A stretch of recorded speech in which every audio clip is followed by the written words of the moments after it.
Today, questions about entrepreneur John McAfee's death in a Spanish prison. It comes after a Spanish judge ruled he could be extradited to the U.S. New York State ending its cocktail takeout program that's been popular with restaurants and diners. So what do people in the industry think about its abrupt end? And the Treasury Secretary wants Congress to allow the federal government to take on more debt. Otherwise, she says there could be catastrophic economic consequences. That and much more, coming up on NTD Business. Good evening. Great to have you with us. I'm Paul Graney. Entrepreneur John McAfee, creator of McAfee Antivirus software, is dead at the age of 75. His body was reportedly found in a Spanish jail cell Wednesday, and a local justice department says everything points to suicide. McAfee was awaiting extradition to the United States. NTD's Colin Fredrickson has the details. Antivirus software pioneer John McAfee was found dead Wednesday in a Spanish prison near Barcelona. During a routine cell check in the afternoon, they found this man seemingly hanged, pending confirmation through the autopsy. This after Spain's High Court ruled he could be extradited to the U.S. Federal prosecutors had charged McAfee with tax evasion, fraud, and money laundering. If I am extradited, it is certain that I will spend the rest of my life in prison because the United States wants to use me as an example. Back in 2019, McAfee tweeted, getting subtle messages from U.S. officials saying, in effect, "We're coming for you, McAfee. We're going to kill yourself. I got a tattoo today just in case. If I suicide myself, I didn't. I was whacked." McAfee previously worked for NASA, Xerox, and Lockheed Martin before launching McAfee Corp back in 1987. He sold his shares in the 1990s, reportedly for $100 million, missing out on Intel's $7.7 billion purchase later on. John McAfee pioneered the antivirus industry, full stop. You know, he was the guy that really brought it to the masses and brought it to corporate America and in a way infected all of us. In a recent Twitter post, McAfee wrote, "The U.S. believes I have hidden crypto. I wish I did, but it has dissolved through the many hands of Team McAfee. Your belief is not required. And my remaining assets are all seized. My friends evaporated through fear of association. I have nothing, yet I regret nothing." Colin Fredrickson, NTD News. And Elon Musk plans to go public with his space internet venture Starlink. The billionaire said yesterday that the IPO would happen when his cash flow is ready. Responding to a question on Twitter from one of his followers, any thoughts on first dibs for Tesla retail investors? Musk said, "We'll do my best to give long-term Tesla shareholders preference." Starlink is a planned network of tens of thousands of satellites in low Earth orbit, which aims to offer fast internet speeds globally. Musk said it's a crucial source of funding for his broader plans. These include developing the Starship rocket to fly paying customers to the moon and eventually trying to colonize Mars. Busy times ahead for Mr. Musk. And Microsoft is showing off its new Windows operating system revamp. It's the first major upgrade in 6 years. NTD's Patrick Hayden takes a look. Microsoft on Thursday showcased its new Windows 11 operating system. It's the first major update since 2015. These last 18 months have shown us quite a bit. And the PC has played a role to help each one of us, whether it's with work or learning or connecting with each other. The once ubiquitous Microsoft has been overtaken in popularity by Apple and Google systems. But Microsoft still has a strong position in the corporate market. And in more recent years, it's built an important customer base in the gaming sector. The new operating system has an Xbox app. The company recently cut commissions on games sold through its App Store to 12%. That's lower than its standard 15%. Microsoft has been a vocal critic of Apple's App Store, which charges developers up to 30% and forces them to use Apple's in-app payment system. Currently, Windows has about 1.3 billion users, Apple has 1.65 billion, and Google Android has 3 billion users. Patrick Hayden, NTD News. And stocks closed higher on Wall Street today. The Dow rose 323 points, nearly 1%. S&P 500 gained 25 points, roughly 0.6%. The Nasdaq climbed 98 points, about 0.7% today. And New York State is ending its alcohol to go program. It was popular with customers since the pandemic started, and it was an emergency action meant to help keep restaurants afloat. NTD's Phil Zhou spoke with some industry experts who weighed in on the matter. New York State is no longer allowing restaurants and bars to sell booze to go. New Yorkers were really embracing cocktails to go. It gave them an opportunity to help support their local restaurants while at the same time letting them bring home a handcrafted cocktail to their own home. The program started in New York over a year ago during the pandemic. At the height of the pandemic, this was a really critical revenue stream for these restaurants. But New York's governor says the emergency is over now. The New York City Hospitality Alliance director says this will only hurt restaurants while they're trying to recover. We're not only really hurting our local restaurants, but we're also canceling something that's been so popular among the public. Critics against the program include a group of local police unions who say alcohol to go can contribute to drunk driving.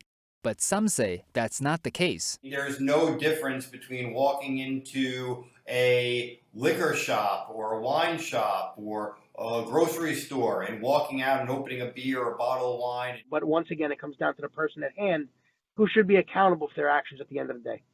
Cocktails to go in New York officially ends by midnight Thursday. It's a good policy. It needs to return, and we'll continue to advocate for it to come back. Phil Zhou, NTD News. And the Treasury Secretary wants the government to be allowed to take on more debt. Technically, there's a debt ceiling or limit that can't be broken through, although that limit was temporarily suspended in 2019 to allow the government to take on more debt. But that suspension is set to come back. That limit is set to come back into effect at the end of next month. But Yellen says if that happens, there could be, quote, catastrophic economic consequences, because the U.S. would be forced to default on its debt. Or it'll have to do something like suspending contributions to government employee pension funds like it did in the past. But Yellen says there isn't much room for that and warned that a first-ever default on U.S. government debt would trigger a financial crisis that would threaten American jobs and savings. Democrats had the chance to bump the ceiling as part of March's virus spending bill, but chose not to. Now it'll have to be done as part of another bill which may need Republican support. A bipartisan bill suspended the ceiling in 2019. And still others are concerned that because the government won't be able to issue more Treasury notes to raise funds, Social Security payments won't go out or veterans won't get paid, among a number of other things. So at this stage of the game, is there really any option but to raise or suspend the limit again? As former Office of Management and Budget Associate Director Vance Ginn, he's now with the Texas Public Policy Foundation. Ultimately, they will extend it, and they'll raise the limit. I do not think they should suspend the debt limit. It is an important measure to have as a limitation on how much spending happens over time, but they will end up raising it to some capacity. But I think given that, there should be some push for spending restraint to look at the areas of expenditures that are continue to grow at a rapid rate and look at a lot of the things that they're using for pandemic relief. I mean, the Biden administration within the first 100 days has called for or has passed $6 trillion of spending. I mean, that's something that should either be stopped now and say, look, we can't do this anymore. We're already running massive deficits as the national debt is $28 trillion. And given his overall policies, would raise for a family of four, they would owe about $500,000 for a family of four. This is just unconscionable and should be dealt with today. Back in 2019, even when the Republicans were in power, I believe it was suspended as well. Was it the right decision then, and what has changed between then and now? You know, it's a great point. And at that time, 2019, the Democrats were in power in Congress. And this is ultimately something that's got to be looked at of who is passing these bills in Congress. As a part of the Trump administration and the Office of Management and Budget, one thing that we found was about $4.5 trillion in savings over a decade that was in the president's budget that Congress didn't even look at and use. And unfortunately, we're in the situation now where we've got to continue to ratchet up the debt limit With that, again, we've got to find responsible ways to do this. As we put out at the Texas Public Policy Foundation, the Responsible American Budget, to where government should not grow more than the average taxpayer's ability to pay. We have Secretary Yellen saying that, of course, bondholders, holders of U.S. debt could be at risk of not being paid. She said we've never defaulted on debt before, but at least recently, it's always because we've just printed more money to pay the old debt, right? Like, what? Can we just do this indefinitely? Well, some would make us think that we would want to do that. I mean, you have a whole modern monetary theory to basically that point, to we can continue to run up massive deficits and just print the money away. But we've seen time and again, not only here in history here in the United States, but in other countries, the more that you spend, the more that you create of money, the more inflation is going to be. The more it takes away of our purchasing power of families all across the country. And it's something that we can't continue time and time again, because you know what? We already have the evidence, and it's clear that it hurts families in the process. If we take the path that we're on at the moment with increasing government intervention, just excessive money printing, high deficits, is there a high debt? Is there a historical precedent we can look to see what might be down the road for us? There are a number of them, but one that we can look at that wasn't too long ago would have been in the 1970s, which we've called now the Great Inflation, because we were running massive deficits, we were increasing the money supply at an excessive rate, and we weren't really running by any sort of fiscal rules or monetary policy rules, which I think we need to get back to as soon as possible. It's one of the reasons why we put out our Responsible American Budget, is a way to better match the average taxpayer's ability to pay for our government. And if we do that, then we wouldn't need to print too much money, right? We wouldn't need to run up massive deficits in the process. And in fact, we wouldn't. We would tend to run more surpluses if we had matched population growth plus inflation over the last 20 years. And so I think that's something that gives us a good metric, a good direction of where we should be heading, because right now we're going off a cliff quickly. And instead, we need to start to put on the brakes, get back to the private sector as being the driver of the economy, instead of government making us have one hurdle after the other. Van Skyn, Texas Public Policy Foundation. And Congress will need to be able to take on more debt to fund the latest spending proposal. President Biden says he has an agreement on the so-called infrastructure deal and believes it will get approval from both Democrats and Republicans in both houses. I'm pleased to report that a bipartisan group of senators, 5 Democrats, 5 Republicans, part of a larger group, has come together and forged an agreement that will create millions of American jobs and modernize our American infrastructure to compete with the rest of the world and own the 21st century. The group put together a $1.2 trillion proposal. The compromises in the bill could include dropping aspects that don't actually address infrastructure to please Republicans. It likely doesn't include raising the corporate tax either, another GOP wish. But the Democratic leadership has said they still want some things from Biden's larger bill, like social issues and climate change. Without them, they can't guarantee it'll be passed. So do infrastructure plans really spur the economy? Daniel Lacalle helps manage $6 billion worth of assets at the Tressis Hedge Fund, and he's been following closely these types of government initiatives and their effects for many years. I asked him if there are any previous plans globally that were similar to the Biden plan. The Juncker plan in the European Union that was launched in 2014, or the infrastructure plan that the Japanese government implemented after the real estate bubble burst at the end of the 80s, beginning of the 90s. The reality of both plans was that the effect on jobs and growth was extremely poor. If we look, for example, at the Juncker plan, it mobilized more than $400 billion of investments and generated in the period of 5 years, according to the European Union, little more than 0.9% of growth above the base case, no? So very little, actually. And if we look at the Biden plan, the biggest problem I have with it is that it's not an infrastructure plan. Is that less than 6% of the plan, around 6%, in fact, is true infrastructure. The majority are different packages of current spending that have very little to no economic real return. What are some of the long-term risks to the economy of these packages, or is it, it's better to spend it and give it a shot anyway, there's no real risk?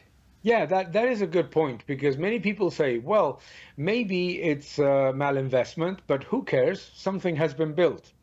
And you spend it anyway. To start with, because you're spending it with debt, and you're spending it with debt that is going to be monetized, therefore that will erode the purchasing power of the currency. But it's also that these plans, they generate a much weaker economy, a much less productive economy, and more importantly, all of that spending generates afterwards a big increase in taxes. So it reduces the potential of the economy to generate real productive investment and real productive job creation. Are you expecting taxes to go up over the next 5 to 10 years to pay for all this?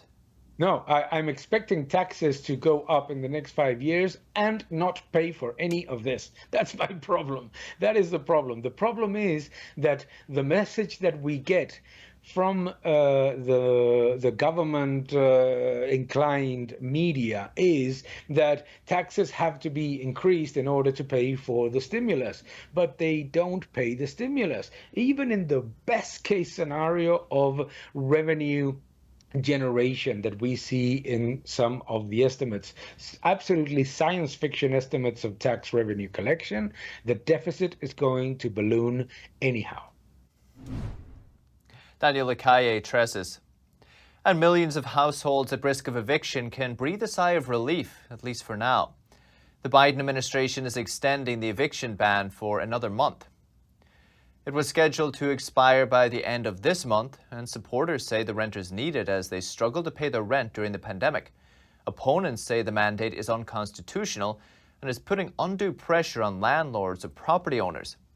But the White House says that shouldn't be so, that there's nearly $50 billion of rental assistance available for renters and landlords, and state and local governments must do better in getting it to people in need. Around 6 million households are behind on rent. And fewer Americans applied for jobless benefits last week, but not by much. Down 7,000 new claims to 411,000. Weekly claims have fallen steadily this year from about 900,000 in January, but businesses are still having trouble hiring. Some states are cutting off the federal unemployment benefits early to bring workers back. A Reuters analysis shows unemployment insurance claims have dropped faster in states where they are ending the federal benefits. Some residents in Indiana are suing the governor for ending their unemployment benefits early, at least some of them. They say now isn't the time to do it, and it'll put even more stress on already stressed out Americans. NTD's Eileen Richards has more. A few Indiana residents are suing Governor Eric Holcomb, saying his wish to end unemployment benefits early violates his mandate to secure all rights and benefits available for unemployed individuals. In an online press release, Governor Holcomb says employers want and need to hire more Hoosiers to grow. Here's how a policy expert puts it. Unfortunately, those jobs are not being filled because people are getting the benefits of the basically unemployment checks that were, approved during COVID. Dozens of GOP-led states have recently pulled out of the federal benefits program for the same reason. The benefits are supposed to end in early September. There seems to be an endless supply of jobs, and in many of these industries have reopened. So I don't totally understand the case for continuing unemployment benefits. The lawsuit says the benefits have served as a vital lifeline for thousands of Hoosiers, pointing to the numerous hardships that will arise if they are cut off. Meanwhile, Governor Holcomb says Indiana's economy is roaring like an Indy 500 car engine, adding that there's a myriad of work options in every region. Eileen Richards, NTD News.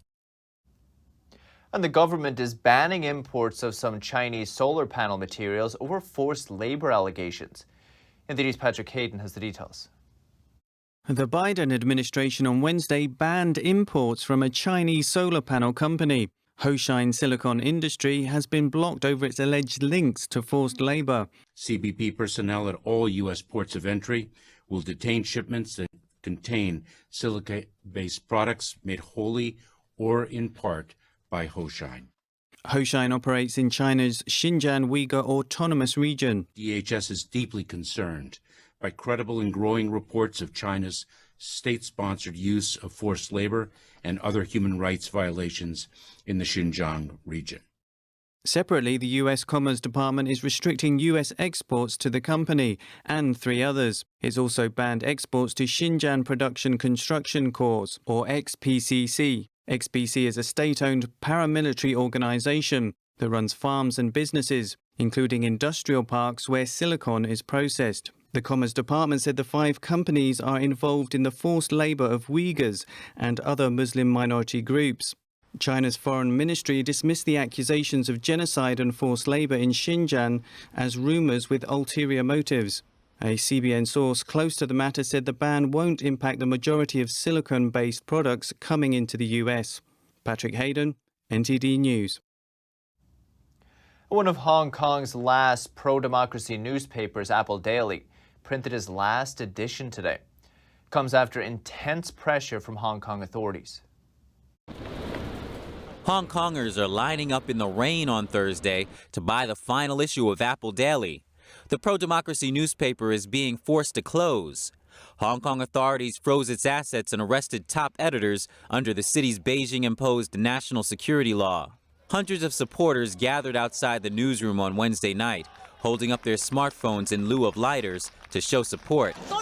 I would like to thank supporters outside. 2 points. I would like to thank my colleagues and supporters outside. Journalists on the balcony responded with their own phone lights. One of the newspaper's reporters, May, went outside to distribute free copies to supporters. She was in tears. I actually don't want to leave them, and I also don't want to say farewell to my readers. We have no choice but to say goodbye for the time being. I hope that the people of Hong Kong will fight on, and stay safe is the priority. The crowd burst into applause once the final edition was sent to press. The last front page features a photograph of staff waving to supporters, with the headline, "Hong Kongers bid a painful farewell in the rain." The flagship tabloid has long been a provocative critic of China's Communist Party leadership. Its hard-hitting political news and pro-democracy angle made it a thorn in the side for Beijing. Its demise leaves only a handful of independent media outlets still operating in the city. After today, there is no press freedom in Hong Kong. When tonight's newspaper edition has become our final edition, I cannot see any future in Hong Kong. I feel very disappointed and angry today. I don't understand why our limited group, company, and the newspapers were forced to stop operating under such circumstances. Apple Daily was founded in 1995 by self-made tycoon Jimmy Lai. He was arrested and jailed last year for attending pro-democracy rallies. Still to come this evening.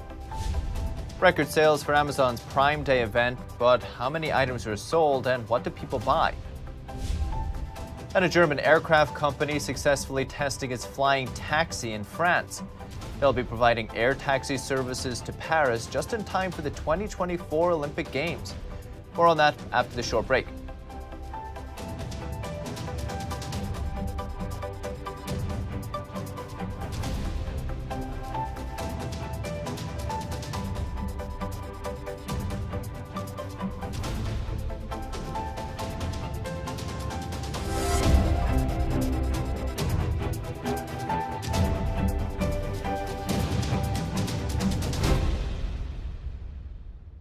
Hello, I'm Mike Lindell, inventor of MyPillow. Thanks to your support, you've helped make MyPillow become one of the fastest growing companies in America. Over the last 12 years, you've helped MyPillow create thousands of jobs right here in the USA. When I got MyPillow, I'm asleep almost immediately. I stay asleep at night and I wake up more well-rested in the morning. That's why I invented MyPillow. My patented fill adjusts to your exact individual needs and helps keep your neck supported and aligned.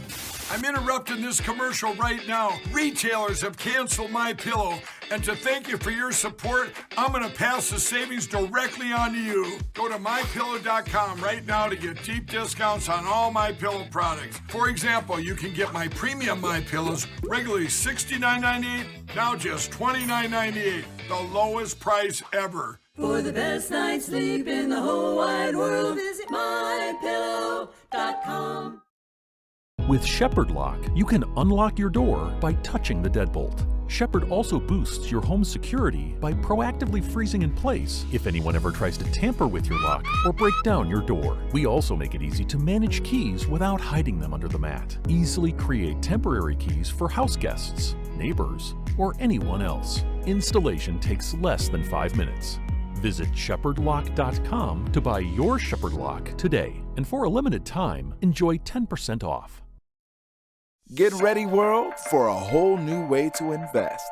Introducing the Unicorn Hunters, We are talking about a cultural and economic shift. a savvy group of investors whose only job is to provide an unvarnished assessment of who they think can become the next unicorn. I am in and I'm going to invest. We all know why we're here. We're here to meet the next unicorn opportunity. This could be a game changer for a lot of families. Together with you, they're on the hunt for the next unicorn.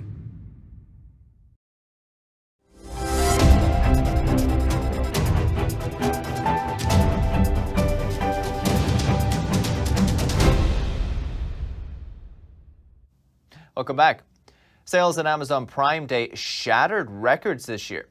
Monday and Tuesday turned out to be the biggest two-day sales period for third-party sellers in Amazon's history. In fact, Amazon said overall, third-party merchants sold more than Amazon itself. The impressive numbers coming despite the fact that some sellers didn't offer deals this year. The e-commerce giant said all told, Prime members worldwide bought more than 250 million items on Prime Day. Some of the best-selling items were robotic vacuums, coffee makers, and Crest whitening strips. According to Adobe Analytics, overall online spending during the two-day period was upwards of $11 billion. That's a 6% increase compared to last year's Prime Day in October. An electric-powered flight may soon be coming to a city near you. This week, German aircraft manufacturer showcased its flying taxi during a Paris test flight. NTD's Colin Fredrickson takes us there. Shaped like a tiny helicopter, a special kind of air transportation is taking off in France. On Monday, German aircraft company Volocopter held a 3-minute test flight for its flying taxi, taking off from Le Bourget Airport near Paris. The company aims to operate the electric vehicles in the city for the 2024 Olympic Games. We do not sell Volocities to individual persons. In the city of the future, these will be shared assets that are professionally operated as a fleet. So you as a customer can then call a Volocity to come and pick you up when you need it, and you only pay for the flight.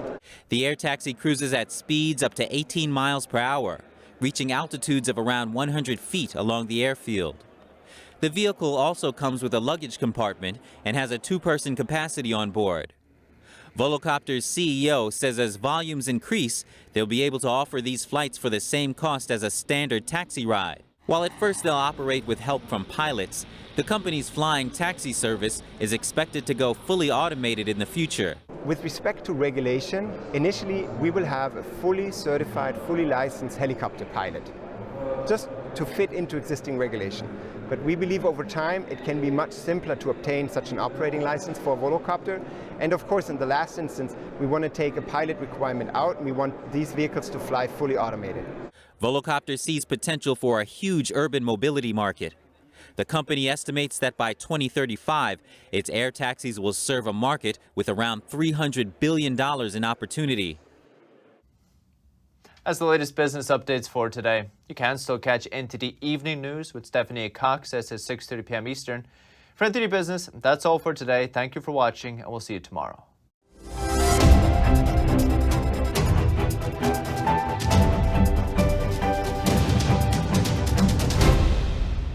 We have a new channel. Subscribe to us on YouTube at NTD News. Get the highlights of our news broadcast and the most important headlines that we curate especially for you. Don't let YouTube decide what information you get. That's your choice. YouTube is deleting our videos and cuts you off from a source of honest reporting. Make sure you don't lose access to NTD's news content, and take a quick moment to subscribe to our newsletter so no matter what happens here, you'll keep your access to a trustworthy news source.